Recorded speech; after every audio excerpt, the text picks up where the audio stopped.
పార్వతీపురం మన్యం జిల్లా కొమరాడ మండలం పాలెం గ్రామంలో 7 ఏనుగుల గుంపు సంచరిస్తోంది. ఏనుగుల గుంపు పంట పొలాలను నాశనం చేశాయి. చదలవాడ సత్యనారాయణ అనే రైతు 10 ఎకరాల పామాయిల్ తోటలో 70 మొక్కలకు పైగా ఏనుగులు పీకేశాయి. రైతు తోటలో పామాయిల్ మొక్కలను, కర్బూజీ తోటలను నాశనం చేశాయి. దీంతో లబోదిబోం అంటున్నారు రైతులు.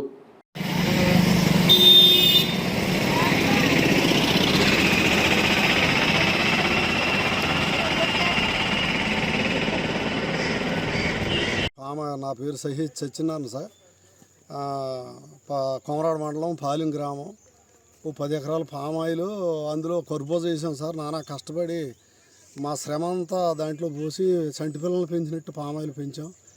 రాత్రి ఏనుగులు సుమారు 7 ఏనుగులు సార్ ప్రవేశించి మా కళ్ళెదుటే మేము చూస్తుండగా, నిశ్చేష్టులు అవి చూస్తుండగా ఏం చేయలేము. ఆ ఏనుగుల్ని మొత్తం నాశనం చేసి ఈ పామాయిల్ మొక్కల్ని మొదలతో సహా లాగేసి తినేసేది సార్. మొత్తం 10 ఎకరాలు నాశనం చేసి అందులో ఉన్న కర్బూజ కూడా నాశనం చేసేది సార్.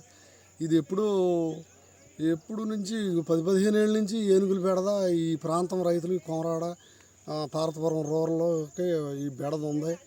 వీటికి అప్పుడు విజయరామరాజు గారి నుంచి, పాముల పుష్ప శ్రీవాణి గారి ఎమ్మెల్యే గారి నుంచి, ఇప్పుడు ఈ కూటమి ప్రభుత్వం కాడి నుంచి వీటికి శాశ్వత పరిష్కారం కనుక్కోలేకపోతున్నారు. రైతులు సర్వనాశనం అయిపోతున్నారు. మేము సంటి పిల్లలు పోషించినట్టు పోషించామండి.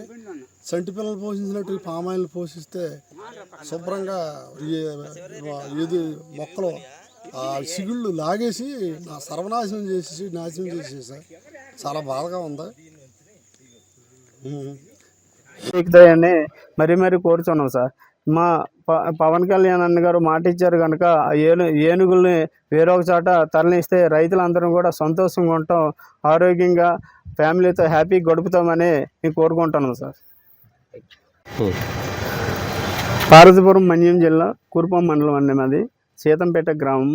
చుట్టుపక్కల కురుపం మండలంలో 7 విలేజ్లు చుట్టుపక్కల వాటర్ మినరల్ పంట అంటే అందరికీ చాలా ఇష్టం అండి. ఆ పంట వల్ల ప్రతి ఒక్కరికి బ్రతుకైతే ఉంటుందండి. ఆ క్రాపింగ్ ఏమొచ్చి 90,000 అంటే 90 రోజులు పంట అండి. వాటికి పెట్టుబడి ఎకరానికి 60,000 సుమారుగా అవుతుందండి. దాని ఇన్కమ్ కూడా ఎకరానికి 3 లక్షల పంట వస్తుందండి. కానీ ఆ పంట ప్రతి ఒక్కరూ కూడా మా ఏరియాలో 500 ఎకరాలు 600 ఎకరాలు సుమారుగా ఉంటుందండి. సాగు చేసి ఆ వేరొక రైతు దగ్గర పొలాలు అంటే మనకి పొలాలు తక్కువగా ఉన్న వల్ల వేరొకరి దగ్గర ఎకరానికి ఒక 25,000 రూపాయలు లీజుకి తీసుకొని దాని మీద ఎకరానికి 60,000 పెట్టుబడి సుమారుగా పెట్టుబడి పెట్టి పంట పండిస్తున్నామండి.